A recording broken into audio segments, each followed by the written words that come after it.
सरकारनं आपल्या आता महायुतीने जे काही निवडणुकीमध्ये आश्वासनं दिली, जाहीरनाम्यामध्ये लोकांना वचनं दिली, त्याची कितपत या कॅबिनेटमध्ये पूर्तता होईल याकडे महाराष्ट्राचं लक्ष लागलेलं आहे। मुळात लाडक्या बहिणींना 2100 रुपये देऊ ही घोषणा केली। आता 2100 रुपये देतात की 1500 देतात याचा निर्णय मला वाटतं कॅबिनेटमध्ये पहिल्या कॅबिनेटमध्ये सरकारने घ्यावा आणि लाडक्या बहिणींनी भरभरून मतं दिलीत त्यांचा सन्मान करावा। शेतकऱ्यांच्या कर्जमाफी संदर्भात सरकारनं छाती ठोकून महायुतीने छाती ठोकून सांगितलं आम्ही शेतकऱ्याला पूर्णतः कर्जमुक्त करू, कर्जमाफी करू। या कॅबिनेटमध्ये कर्जमाफीचा निर्णय होतो का हे आम्ही बघतो आहोत। अनेक वचनं दिलीत, वाऱ्यावर सोडण्याचं काम झालं। मुख्यमंत्री ज्यावेळेस शिंदेजी होते त्यावेळेस अनेक तरुणांना शासकीय योजना राबवण्यासाठी मुख्यमंत्री दूत म्हणून नेमल्या गेलं। त्यांची आता काय स्थिती आहे? 3 महिन्यापासून त्यांना मानधन नाही, वापरलात आणि फेकून दिलात। तरुणांच्या जीवनाशी खेळ चालवलाय। अनेक प्रश्न आहेत, त्यामध्ये मुख्यत्वे करून धान खरेदीचा विषय आहे। 31 तारखेपर्यंत मुदत होती, ऑनलाईन अर्ज करायचं होतं धान खरेदी केंद्रासाठी, परंतु अद्यापही 50% शेतकऱ्यांची नोंदणी झाली नाही। चंद्रपूर, गडचिरोली, भंडारा, गोंदिया, नागपूर या भागातील सर्व शेतकरी मुदतवाढ द्यावी म्हणून मागे लागलेले आहेत। पण सरकारकडे कोणाला विचारावं? मंत्रिमंडळ असूनही सत्ता केंद्र आणि निर्णय घेण्याचा अधिकार केवळ आताही मुख्यमंत्र्यांनाच दिसतो आहे। बाकीच्यामध्ये इतर कोमात गेल्यासारखे वागतायत। त्यांना अनेकांनी तर अद्याप चार्जही घेतला नाही। 4 मंत्री मंत्रिमंडळाचा शपथविधी होऊन 15-20 दिवस चार्ज घेत नसतील तर महाराष्ट्राला कुठल्या दिशेनं नेत आहेत? मंत्रिमंडळामध्ये बंगल्यावरून भांडणं सुरू आहेत, मंत्रिमंडळामध्ये खात्यावरून भांडणं सुरू आहेत, अधिकारावरून भांडणं सुरू आहेत। त्यामध्ये महाराष्ट्राचं वाटोळं होऊ नये अशी आमची अपेक्षा आहे। तुम्ही आता एक ट्वीट केलं आहे वाल्मिक कराड संदर्भात की सरकार जे आरोग्याचा लाभ होत आहे। मला तर त्याच्या पलीकडे मी ते ट्वीट केलंच, कारण काल आपण पाहिलंय पोलीस स्टेशनमध्ये बेड आणि घेऊन गेलेत। यापूर्वी असं कधी पोलीस स्टेशनमध्ये बेड नेताना, कॉट नेताना ते म्हणतात की पोलिसासाठी होतं। पोलिसांनी कधी त्या पोलीस स्टेशनमध्ये काटवर झोपल्याची माहिती नाही। ते कोणाचे लाड आहेत? तर ते वाल्मिक कराडचे लाड पुरवण्यासाठी, त्याला बेडवर झोपवण्यासाठी पोलीस कस्टडीत असताना ते नेले काय यावर चौकशी झाली पाहिजे। मला तर पुन्हा काल जी माहिती मिळाली ती माहिती अधिकची अशी आहे की मोठ्या आकाला वाचवण्यासाठी या लहान आकाचा एन्काउंटरही होऊ शकतो। म्हणून पोलिसांना विनंती आहे की मोठ्या आकांना वाचवण्यासाठी याचा एन्काउंटर करू नका बाबा। हा बिचारा म्हणणार नाही, पण त्या मोठ्या आकापर्यंत जाण्यासाठी जर याचा वापर आहे तर तो पुरावा नष्ट होण्याची शक्यता सुद्धा मला काल एका अत्यंत विश्वसनीय माहिती जवळच्या एका उच्चपदस्थ अधिकाऱ्यांनी दिली। यावरून काहीही होऊ शकतं अशी शक्यता त्या संदर्भात प्रकरणामध्ये आहे। राजन साळवी माजी आमदार भाजपच्या वाटेवर आहे। आता असं आहे, काही लोकांना सत्ता फार जवळची वाटतं, सत्तेशिवाय जगू शकत नाही, सत्तेसाठी जन्माला आले। असं कोणाच्या डोक्यात असतं. कसं आहे की लढण्याची प्रवृत्ती नष्ट झाली की माणूस सत्तेच्या मार्गाने जातो. ती लढण्याची प्रवृत्ती राजन साळवीची कमी झाली असावी म्हणून तो पळापळ करतो आहे. त्यावर काही फार मोठा आहे की तो माजी आमदार आहेत, चालत असतं हे. आता भारतीय जनता पक्षामध्ये किती जागा रिक्त आहेत, किती जणाला सामावून घेणार आहेत, कुठे सामावून घेणार आहेत, कोंबड्याचं कुऱ्हाड झाल्यासारखं होऊ नये. जास्त कोंबड्या झाले की कुऱ्हाडात घालतात, यांना घालू नये म्हणजे झालं. पालकमंत्र्यांचा तिढा अजूनही कायम असताना नागपूरचे पालकमंत्री चंद्रशेखर बावनकुळे होतील असं वक्तव्य केंद्रीय मंत्री नितीन गडकरी यांनी काल एका कार्यक्रमात केलेला आहे. नाही आहेच ना. पालकमंत्र्यांचाही तिढा कायम आहे. बरं, बावनकुळेजी तर नागपूरचे आहेत, ज्यांच्या जिल्ह्यात त्यांनी ते पालकमंत्री पद घेतलं आहे, त्यामुळे त्यावर काही बोलण्याची गरज नाही. पण लवकर करा जे काही करायचं आहे. 26 जानेवारीपर्यंत होईल. कशाला 26 जानेवारी आता? म्हणजे झेंडा फडकवण्यापुरतीच पालकमंत्री काय की तो जिल्ह्यामध्ये अनेक प्रश्न आहेत. 6 महिन्यापासून त्या जिल्ह्याचे वाली कोणी नाही. त्यामुळे लवकरात लवकर केलं पाहिजे. नाहीतर मुख्यमंत्र्यांनीच 26 जानेवारीचे सर्व महाराष्ट्रातील झेंडे फडकवावेत. नाव लिहून टाकावं, लाईनीमध्ये 26 जिल्ह्यांचे झेंडे उभारावेत मंत्रालयाच्या पुढे आणि 2-2 मिनिटामध्ये एक एक झेंडा फडकून टाकावा. काय चाललं आहे मलाच कळत नाही. यावर प्रतिक्रिया देताना सुद्धा आम्हाला चीड येते की इतकं पाशवी बहुमत मिळून सुद्धा तुम्ही मंत्रिमंडळ धड चालत नाही, पालकमंत्री नेमले जात नाहीत, मंत्री लोक चार्ज घेत नाहीत, घरावरून बंगल्यावरून भांडणं आहेत. हे काय चाललं आहे? लोकांना वाऱ्यावर सोडून सत्तेमध्ये मलिदा खाण्यासाठी, सत्तेचं ऐश्वर्य भोगण्यासाठी लोकांनी निवडून दिलं काय तुम्हाला? हा खरा प्रश्न येतो. त्यामुळे थोडी तरी जनाची नाही तर मनाची तरी ठेवा आणि महाराष्ट्रातील जनतेला वाऱ्यावर सोडू नका. वाल्मिक कराडांनी सरेंडर केलं, दुसऱ्या आरोपींनी सरेंडर केलं, पोलीस पकडू शकले नाही. त्यामुळे पोलिसांबद्दलच आता प्रश्न उपस्थित केले जात आहेत. काय आहे, बीडचे पोलीस खरं तर अनेक पोलीस अधीक्षकांचा जो अनुभव आहे, अनेक जिल्हाधिकाऱ्यांचा अनुभव जो आहे, तिथे नेहमी मर्जीतला माणूस. आत्ता मला माहीत नाही नवीन जो नवनीत नावाचे SP गेलेत, पण यापूर्वीचा इतिहास असा आहे की कराडलाच बॉस मानून, बाप मानून त्या ठिकाणी पोलीस वागत होते. आणि आजही पोलिसांच्या भूमिकेवर 22 दिवस त्याला पकडू शकले नाहीत. त्यामुळे पोलिसांची प्रतिमा मलिन होताना दिसते आहे. गृहमंत्र्यांनी याकडे लक्ष दिलं पाहिजे.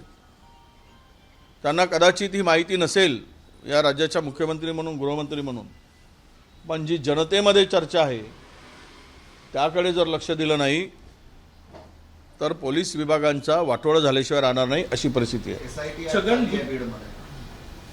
SIT आज बीडमध्ये चालली आहे.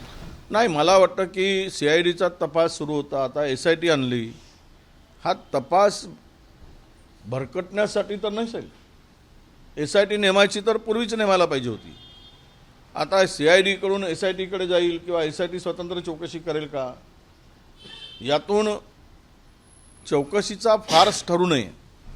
SIT नेमली म्हणजे काय राज्याबाहेरचे पोलीस नाहीत, राज्यातीलच अधिकारी आहेत.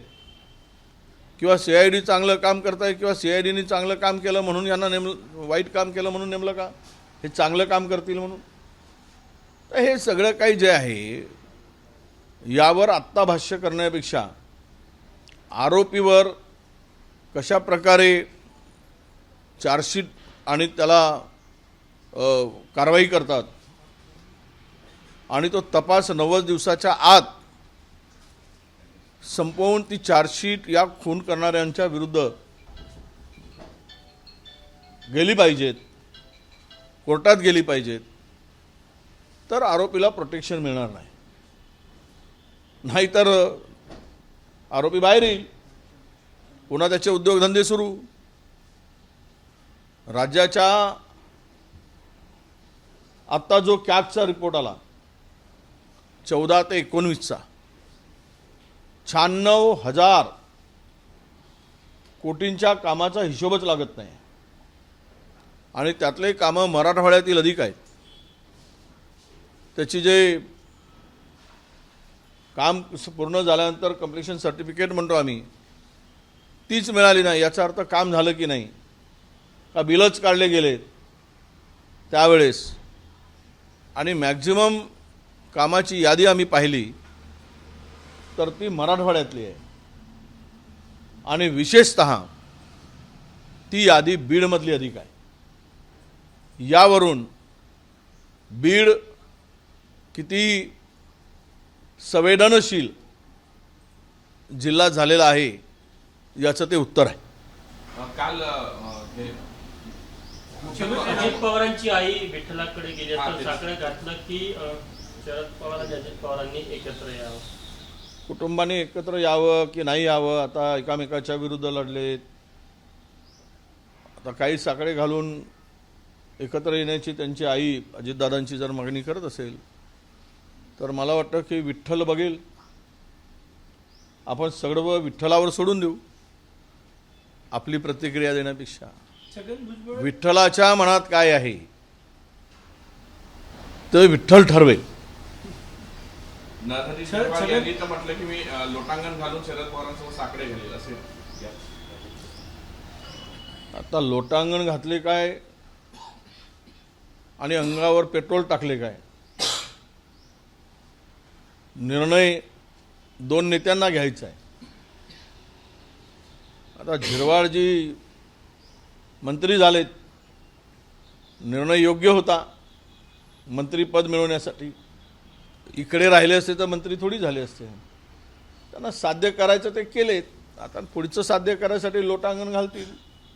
आपण बघू लोटांगण घालताना, आणि महाराष्ट्र विचारेल लोटांगण घालून तुमचं लोटांगण वाया गेलं की फायदा झाला ते कालांतराने कळेल. छगन भुजबळ काल परत आले परदेशावरून. ते म्हटले होते की परदेशातून आल्यानंतर माझी भूमिका जाहीर करेल.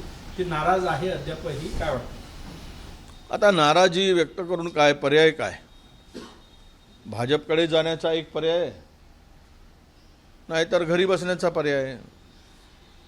ओबीसी नेत्याला महाराष्ट्रामध्ये ज्या पद्धतीनं वापरून त्यांचा या सरकारने दुरुपयोग केला किंवा त्यांना सत्तेबाहेर ठेवलं, एवढ्या मोठ्या सिनियर नेत्याला समस्त महाराष्ट्रातील ओबीसींच्या मतं घेण्यामध्ये जे महायुतीला मतं मिळाली असतील ती छगन भुजबळांच्या मुळे मिळाली. त्याचा फायदा प्रचंड महायुतीला झाला आणि भुजबळांच्या हातात भोपळा दिला. हे सरकार ओबीसीच्या भावनेशी खेळणार आहे, ओबीसीची बनवाबनवी करणार आहे, ओबीसीला गृहीत धरून राज्य करणारं हे सरकार आहे, हे आता स्पष्ट झालेलं आहे. राहिला भुजबळांचा विषय, भुजबळ साहेब मला वाटतं की त्यांच्यापाशी फार काही पर्याय नाही. कदाचित अजितदादांच्या चुप्पीवरून मुंडेची विकेट काढून टीममध्ये भुजबळांचा समावेश करण्याची शक्यता किंवा विचार अजितदादांच्या डोक्यात आहे का, हा प्रश्न गेल्या 4 दिवसापासून आम्हाला 5 दिवसापासून पडतो आहे. त्यावर अजित पवार मुंडेंच्या प्रकरणात अजिबात बोलत नाही. ज्यावेळेस मुंडेंच्यावर त्या दुसऱ्या कुठल्या बाईनी आरोप केला, दुसऱ्या बायकोनी,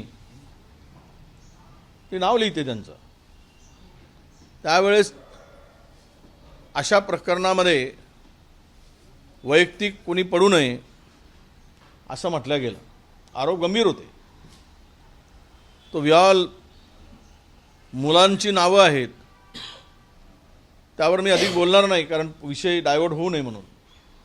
पण आत्ता मात्र अजितदादा धनंजय मुंडेंच्या सगळ्या चारही बाजूने आरोप होत असताना शांत बसलेत. तर मला वाटतं कुछ तो गडबड है. त्यामुळे भुजबळ साहेबांना यामध्ये कदाचित वेट अँड वॉचची भूमिका ठेवावी लागेल. नाहीतर देवेंद्रजीकडे दुसरा पर्याय भेटीमध्ये काहीतरी झालंच असेल तर देशाचा ओबीसीचा नेताही भाजपा करून टाकेल. तो पण पर्याय त्यांच्यापाशी खुला राहील असं मला वाटतं. मुंबई महानगरपालिकेमध्ये उद्धव ठाकरे स्वतंत्र लढण्याचा विचार करत आहे अशी चर्चा आहे. नाही, विचार करू देत. विचार करणं आणि प्रत्यक्ष सामोरं जाणं आमची पण चर्चा त्यांच्याबरोबर सुरू आहे. आणि असं आहे की एखाद्या पक्षाने स्वतंत्र लढण्याचा निर्णय घेतलाच तर त्याला थांबवण्याचं काही कारण नाही आणि थांबवूही शकत नाही. त्यामुळे त्यांचा मार्ग त्यावेळेस जो ठरेल त्यावेळेस आमचा सुद्धा मार्ग ठरेल. आजच्या कॅबिनेटमध्ये 17 जानेवारीला नागपूर जिल्हा परिषदेची मुदत जी आहे ती संपणार आहे. प्रशासक राज पुन्हा लागणार आहे. राज्यातील अशा 5 जिल्हा परिषद आणि पंचायत समिती मुदत संपणार आहे. पुन्हा प्रशासक राज लागून निवडणुका पुढे ढकलल्या जातील. आता सरकार आलंय, कोर्टामध्ये 22 तारीख ठरलेली आहे या सगळ्या संदर्भात. सर्वोच्च न्यायालयाने 22 तारीख मला वाटते दिलेली आहे. ज्या काही 5 जिल्हा परिषदाच्या मुदत संपत आहे तर सर्वच झालं आहे. महाराष्ट्राच्या इतिहासामध्ये इतके काळ प्रशासक नेमलेला पहिल्यांदा आपण बघतो. 2.5 वर्ष सरकार आल्यानंतर काय केलं आहे? आम्ही कोर्टाकडे आमच्यावर आरोप होत होते. ज्यावेळेस सुप्रीम कोर्टामध्ये ओबीसीचा विषय होता, आम्ही कोरोनाच्या काळातसुद्धा आमचं सरकार असताना आम्ही हे आरक्षण टिकवून निवडणुका घेण्याचा प्रयत्न केला आणि घेतलेत अनेक ठिकाणी. पण आता 2.5 वर्षामध्ये किंवा 3 वर्षे झालीत आता हे होत नाही आहे. याचा अर्थ स्पष्ट आहे की सत्तेचं केंद्रीकरणच पाहिजे आहे, विकेंद्रीकरण नको आहे. या सरकारच्या डोक्यात आहे. आणि त्यातल्या त्यात कॅटेगरीच्या लोकांचा SC ST ओबीसींचे प्रचंड नुकसान आहे. त्या निवडणुकामध्ये त्यांचा वाटाच नाही. त्यांना रिझर्वेशनमध्ये आज 50,000 जागा या सर्व संस्थांमध्ये ओबीसीच्या रिक्त आहे. तर ओबीसीवर हा अन्याय आहे. हा अन्याय दिसत नाही का सरकारला? तर काय सुप्रीम कोर्टाच्याकडे दाखवत आहे बोर्ड? जा आणि पाठवा आणि लवकर निर्णय घ्या. महाराष्ट्रामध्ये लवकर निवडणुका लावा, ही आमची मागणी आहे. थँक्यू. तुमची सिक्युरिटी मंत्रिमंडळाच्या व्हीआयपी सिक्युरिटीचा आढावा काही ठिकाणी चालतात चक्कर डान्सला. पोलीस त्यांना थेट प्रश्न केला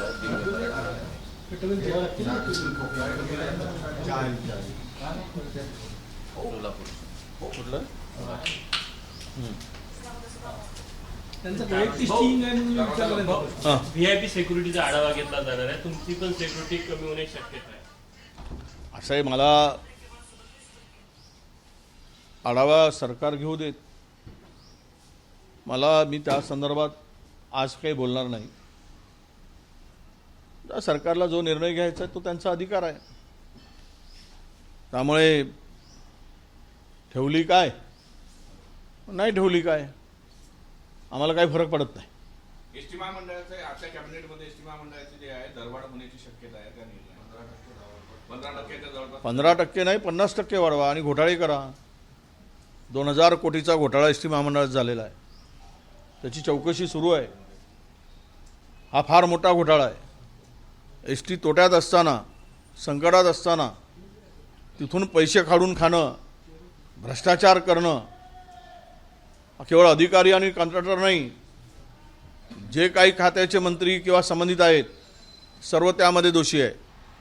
त्यामुळे हे विरोध या 15% दरवाढ करून गरिबांचा गळा घोटणं, गरिबाला लुटणं एवढाच आहे. गरिबाला लुटा आणि मोठ्यांना वाटा, ही सरकारची भूमिका दिसते. एबीपी माझा, उघडा डोळे बघा नीट.